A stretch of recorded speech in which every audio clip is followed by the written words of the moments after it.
morning, afternoon, or good evening, wherever you are. Welcome to Elevate Magazine Live. I am your host, Javon. Because they couldn't find Nay. Where is she? We haven't seen her. What? Nay? I am the managing editor of Elevate Magazine, and I am proud to bring before you today an incredible artist. But she's not a singer, or maybe she can sing. I don't know. She's not a dancer, or maybe she could dance. You know what? We should make her dance today. But we do know that she can use her hands in magnificent ways to make amazing products. So before we get there, I need you all to do what you do, to do the thing that I love you to do. That thing is share. You know, sharing is caring. Do you care? Do you? Ask yourself. Ask your neighbor. Do you care? If you care, I need you to share today's show. Elevate Magazine, you can share it from the Javon Show. You can share it from iDream Media. We're going to be on the Nexus TV. We're going to be on Spotify. We're going to be on Google Play. We're going to be on Apple Music. We're going to be on Apple TV. We're going to be on wherever you are, wherever you need to see us. That's where we're going to be. Bright, shiny lights. So go ahead and don't be selfish. You know today's show is going to be incredible. You know today's show is going to be funny. You know you're going to learn something from today's show. And it's selfish to keep it to yourself. So go ahead and love today's show, and then go ahead and start sharing today's show so that more people can find out about this amazing and wonderfully talented artist. Without further ado, let's me. Okay, we're going to get our English language together real quick. You know, it's not like we live or anything. So let's try that again. Without further ado, let me introduce you to Miss Dominique. Take three. Let's get this right. One more time. One more time. Ladies and gentlemen, Miss Dominique Calvillo. Legally blind with perfect vision is Mexican-American designer Dominique Calvillo. Calvillo is the founder of Namaste and Crochet, a 100% ethically handmade crochet fashion brand. The LA-based designer turned to crochet as art therapy to cope with anxiety while working against human trafficking in Southeast Asia. She discovered a unique talent for designing intricate and beautiful one-of-a-kind designer garments, hand-stitched with sustainable materials. Though Calvillo is legally blind in her left eye, she has created a visual world dependent on the eyes of her hands. Though she may have poor eyesight, she has a perfect creative vision.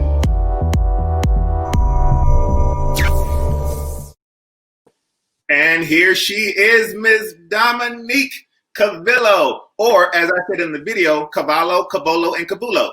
How are you, Miss Dominique? I'm doing well. I'm so excited to be talking to you this morning. I am so excited to be talking to you too. I need you to understand that a rite of passage, being interviewed with me, is me getting your name completely wrong.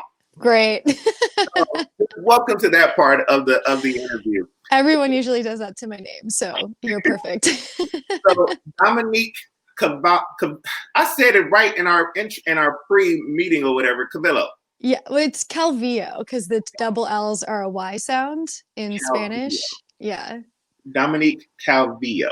Exactly. Good job. I'm going to need it 6 more times. Charge it to my head and my heart because they both messed up. Dominique, it's such a pleasure to have you on the show today. For those who are unaware, please tell us a little bit more about who is Dominique Calvillo. Yeah, so I have a crochet brand, and the brand is a celebration of diversity and sustainable fashion and being in the moment. I try to incorporate a lot of mindfulness and just conscious living into my brand, and I try to incorporate that in life in general.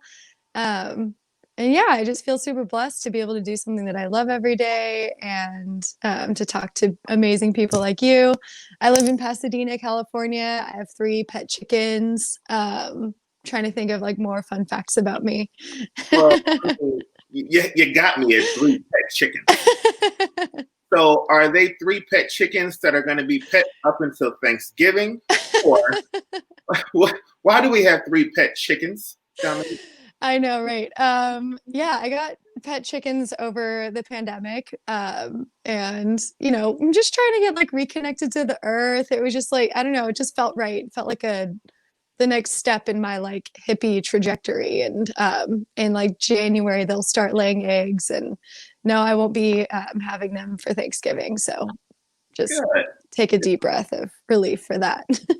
Have them for breakfast. It is so cool that you are in California. I'm sure that means that we've got you up a little bit early there, right? Like Just a little, but I mean, 8 o'clock isn't too bad. now, Could be worse.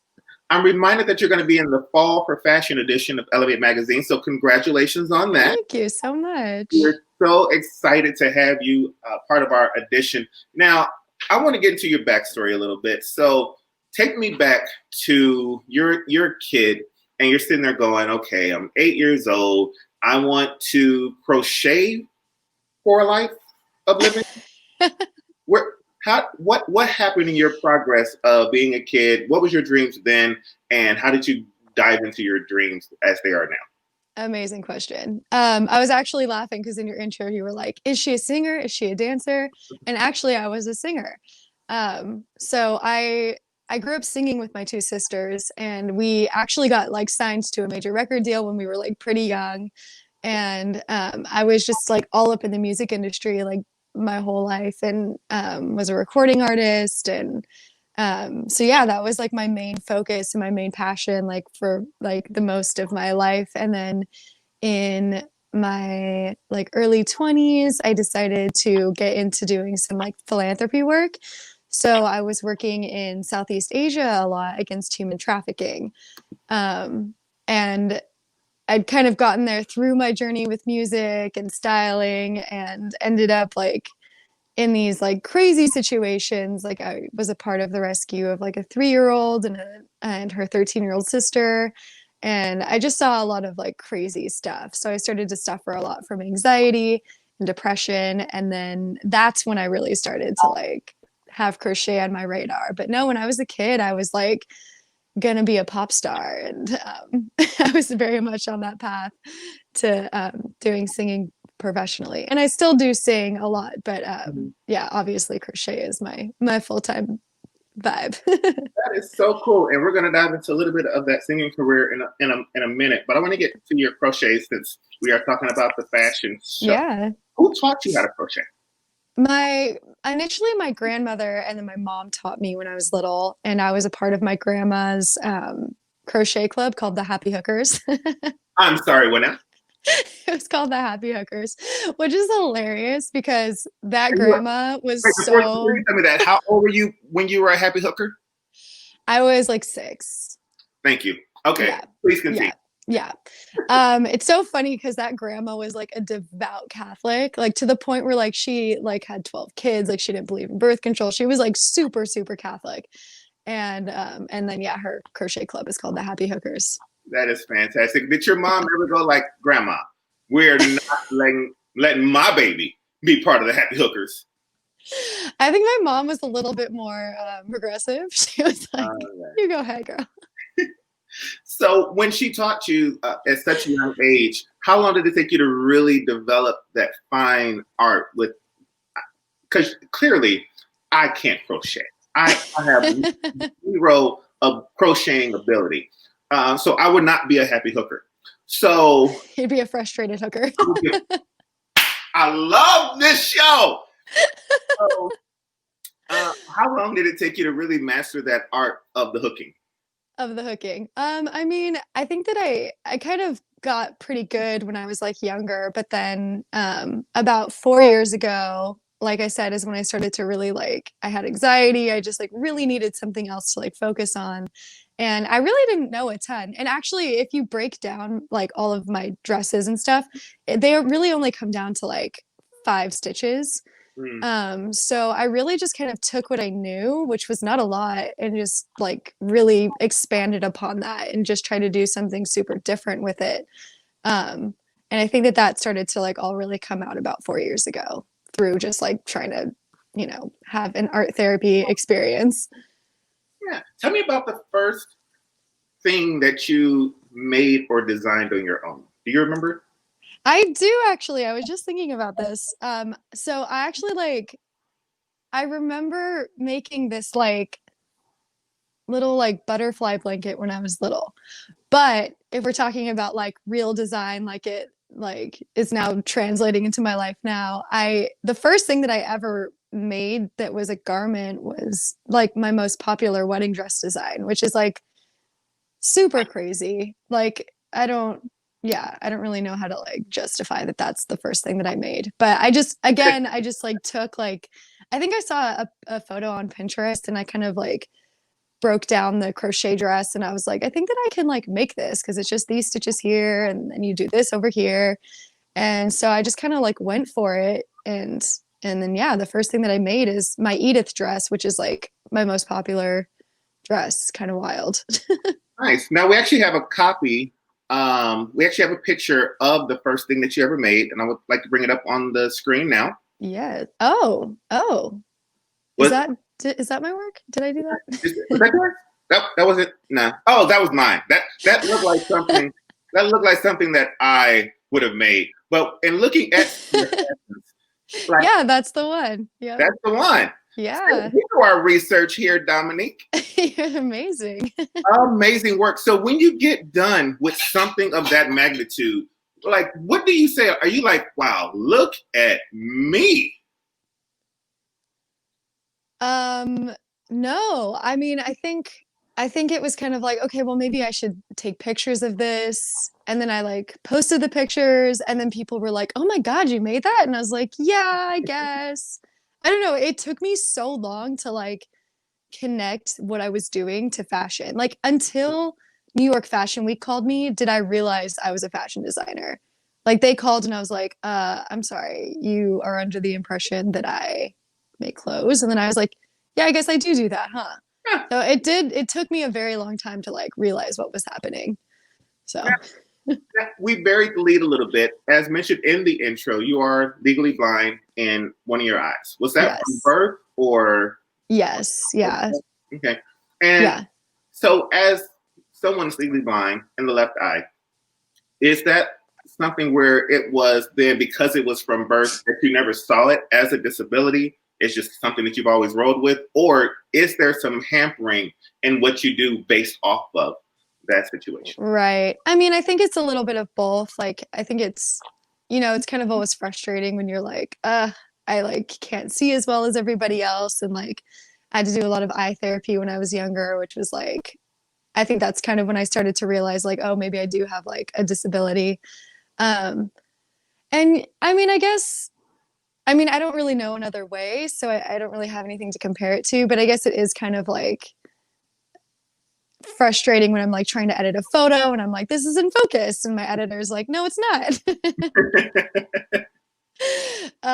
So like in instances like that, it can be, you know, kind of annoying, but I just, you know, I just roll with it. And, you know, I'm thankful that I do have my unique perspective and maybe because of the way that my eyes are set up, I like see colors and shapes differently or to dimension or texture differently. So, you know, I try to not look at it as like, you know, something wrong with me and just try to, you know, trust that God has a plan on that one.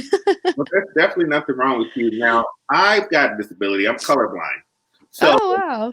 but when I see something like this right here, I see all those colors. That Okay. is amazing and beautiful. How long Oh, does it thank you. take to make something like that? That one took a long time because so what I do is called freestyle crochet, which means that like I don't have a plan essentially. It's kind of like me in interviews.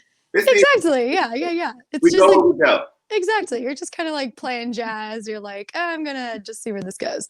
Yeah. So that dress I started with like the very top flowers, and I was really trying to just like make something very like traditionally Mexican that like my grandma would have made, and really just like paying homage to like that type of style.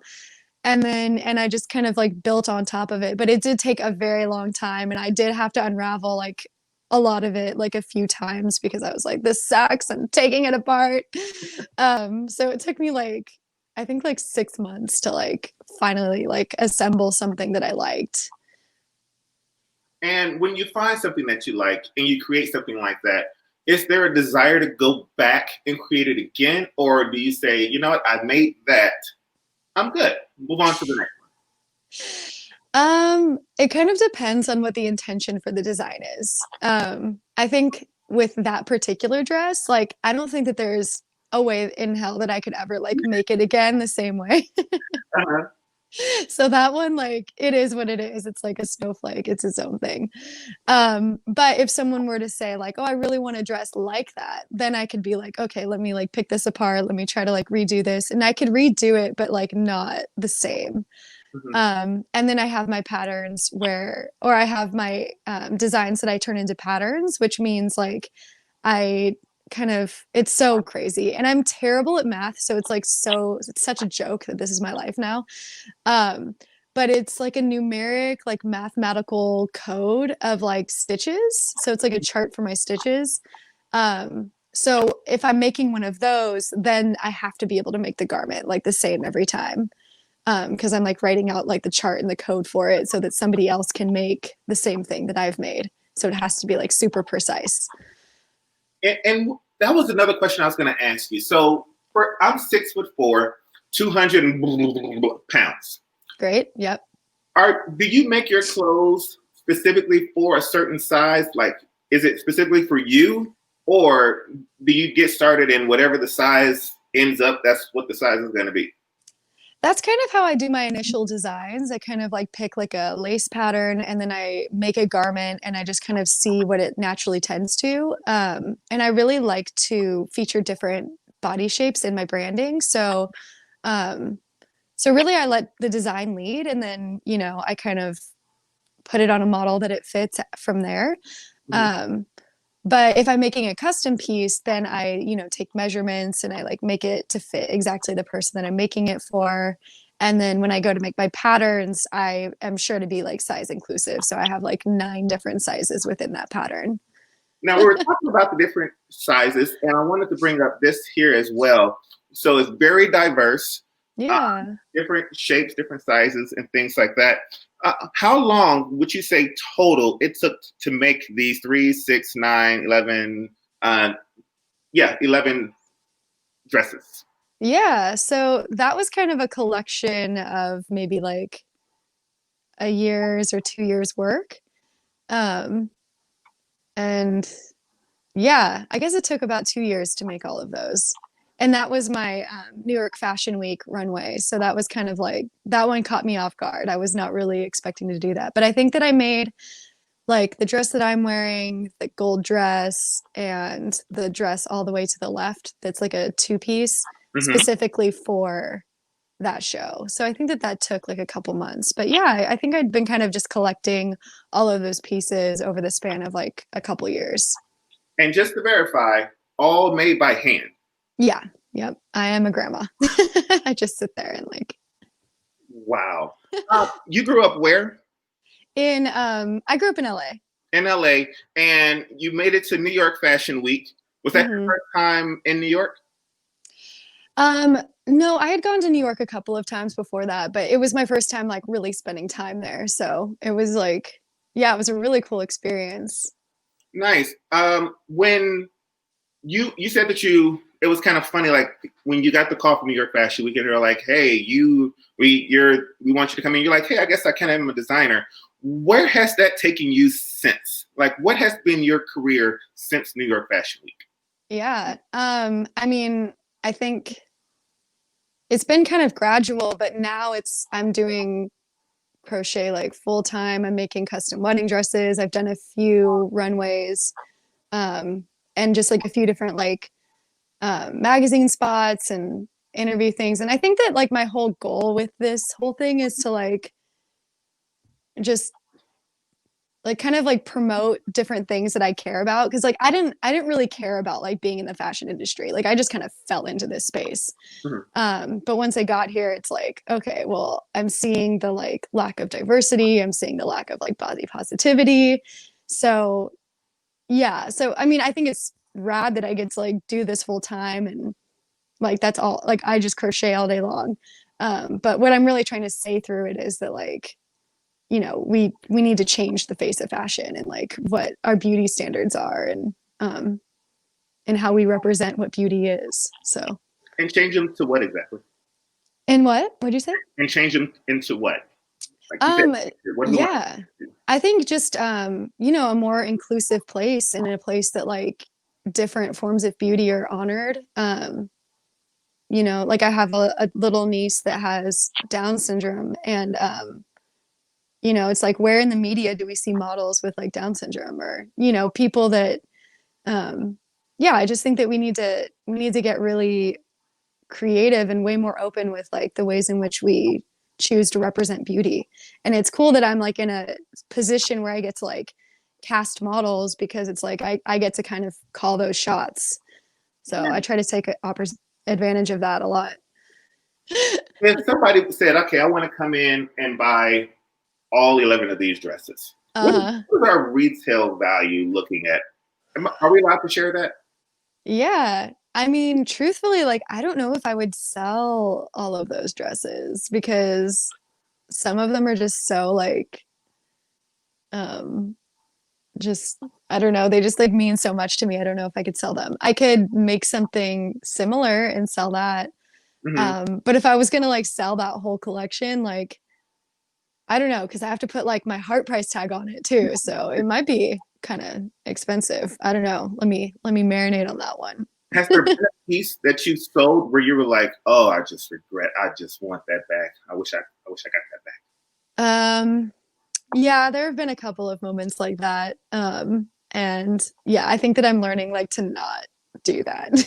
So if I have something that I've made that I'm like, this is like that, the Frida dress that you put up with all the colors. I just don't think I could ever sell that one. Like I would just have to make another one and do my best to like make it similar. Now I am, like I said, I'm 6'4", pounds. I'm an XLT top. Okay. And if I want something, because I'm in Dallas, Texas, but there's a 3-day period where it's cold.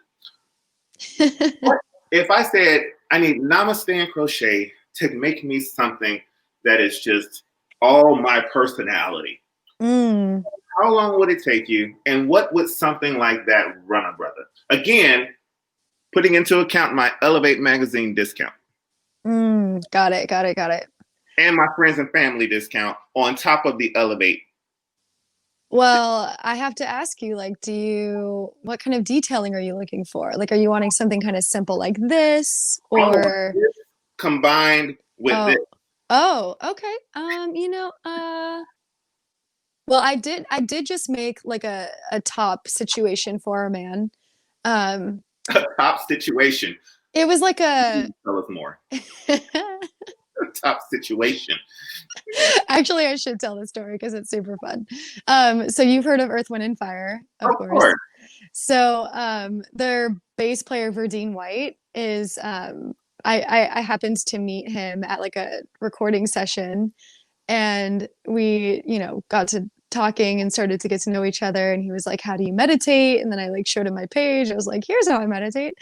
And he was like, "Oh, can you make me something?" And I was like, "Oh my God." They had to like pick me up off the floor because Verdine White is like not only a musical icon of mine, but also a fashion icon. Like I grew up like watching his shows and looking at his fashion, and it's like super wild and like geometric. Like, have you seen much of like Earth, Wind, and Fire's like? Of course. Yeah. So you get it. It's just like it's on 10. It's like super like, yeah. So I made him this like kimono jacket with like fringe and like all this like cool lace and like all these like wild beads. And yeah, so I think that took me about 3 months to make. Because it's for Verdine. I had to make sure that it was like perfect.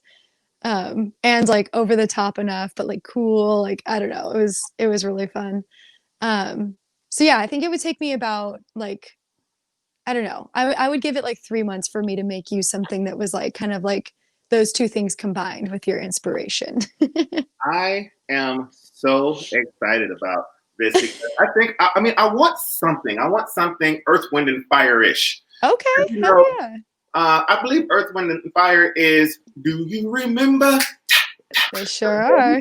It's September. And if I Yes. had a shirt, an original to wear in September when I go to Chicago or New York for Fashion Week, whenever Fashion Week is, I think that I would be. Where are the male models? Let's bring this picture back up again, man. I'm looking.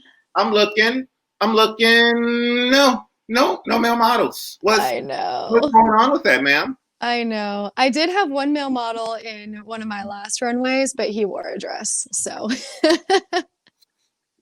I know. I really need to expand into making men's clothes. But women are just so inspiring. I mean, come on. The one thing Javon ain't gonna do. Javon ain't gonna wear a dress. So I am inspired. So we've talked about the fashion, and we understand that you've got some amazing talent. But as you said, she said, well, my friend Quincy said, doesn't need male models. Yet, yes, you do. If you can have a female vice president, you can have a male crochet model. I agree. It's about balance. It's about balance.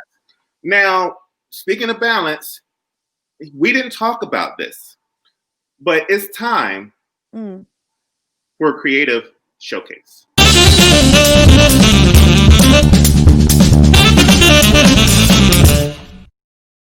Now, I saw something, and I need you to let me know because I did not fact check this. So I could do this, and it'd be completely, totally wrong. You'd be like, nope, Javon, you got it wrong. So I'm about to go out on a limb. Feel free to tell me if I'm wrong. Is this you? I've been losing sleep, countless nights counting sheep. No. I didn't think it was. It looked like you. And it's what I thought we would have sounded like. So I said, maybe it is me, but it might be like an old recording that I just don't remember or something. Because I do a lot of recording for like other people, like, you know, for like placements and stuff. So I do a lot of like session work.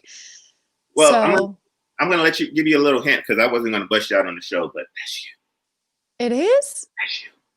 Can you play it again? Sure. I don't. Been losing sleep.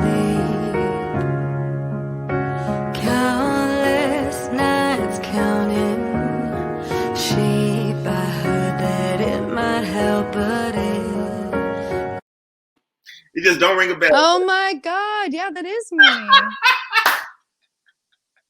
Oh my God. Yeah, that was like a super random like session that I did like one time, like a long time ago. Like, I was gonna tell you once we got done with the show, and I was You're like, I hate to tell you, but that is you. No, that's you.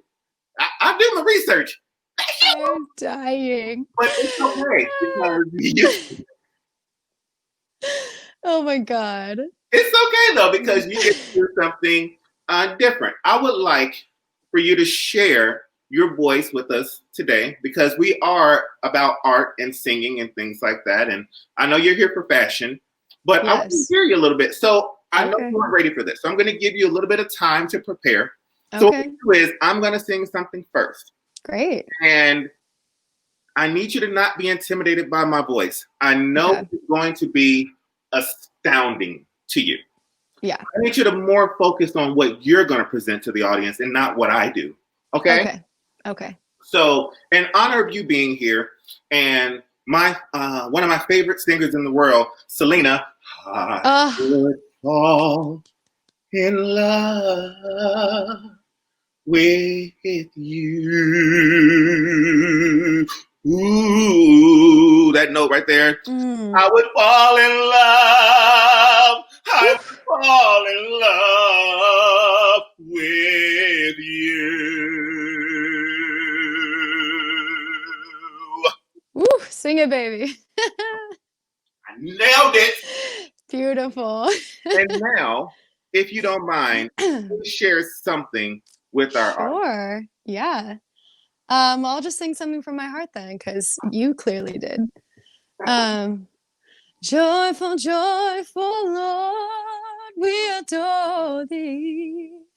God of glory, Lord of light. Hearts unfold like flowers before thee. healthy as the sun above. Felt the clouds of sin and sadness drive the dark of doubt away. Giver of immortal gladness, fill us with the light of day. Joyful, joyful Lord, we adore thee. Glory, Lord of love. Da-na-na. Fall like flowers before thee. Healthy As the light sun of above. day. Can't do that in this. Oh Lord, Whew. I need a fan. That's one of my favorites. Oh, me too. You better kill it, Dominique. Oh, thank you. All righty now. Adore thee, and in my life I put none before thee. You are the only way to go. Okay. You down with D.O.D.? You know me. Come and join the chorus, the mighty, mighty chorus with the morning. You and I need to start a gospel group, it sounds like. Has there been the Happy Hooker podcast trio? We need one more person. We'll bring in Nate. We'll bring in the editor. Perfect. Well, according to my watch, I've closed all my circles off of that. Ooh, you got your steps in and your cardio in. All of them, Dominique. So as we close out, can you please remind our people where they can find you, how they get in touch with you? Yeah, so my website is namasteandcrochet.com, or you can join me on social media. I'm at Namaste and Crochet with little underscores between each word. And I think that's about it. That's all that you need to know. That's all they need to know. That's all they're going to get to know, too. Had to go and get the big towel. And so what have you been doing lately? Like, what are we going to see next from you? Well, this December, I'm doing a really big anti-human trafficking campaign with my community of makers. So I've recently really connected into the crochet and knit community, and it's a huge community, and people are super diehard and super talented. And yeah, so I'm doing this anti-human trafficking campaign called Dressember, and the concept is that you kind of do a style challenge, and you post about it every day on social media, and then people donate to this organization called Dressember, and they work with a lot of organizations that do rescues and rehabilitation and reintegration for survivors. Mm-hmm. So I think it's going to be a super fun way to get everybody to celebrate fashion again after the quarantine, and get dressed, and then raise awareness about human trafficking. So that's kind of my next big focus for the end of the year. That's how your faith played a part in what you do and how you do it? Wow, that's a beautiful question. Well, I think that I've definitely kind of off-roaded from the traditional things that I grew up with, and I'm not really a part of a Christian church anymore, but I still hold a lot of those beliefs near and dear to my heart. And I think that crochet is kind of a form of worship for me, because it is very meditative, and it really has helped me with getting my mind to be mindful and just relaxed and to focus, and it just really makes me feel connected to God. So I think that it plays probably the biggest role in what I'm doing is my faith. You have been such a pleasure. I so appreciate you coming on Elevate Magazine today. Oh, man. With our audience. We're going to be tagging you on a bunch of posts, so just feel free to go ahead and share those. For those who are watching today, feel free to share today's show. Again, not sharing is not caring. So I'm going to need everybody to make sure so we can get as much attention so that I can get my free crochet top situation. Yeah.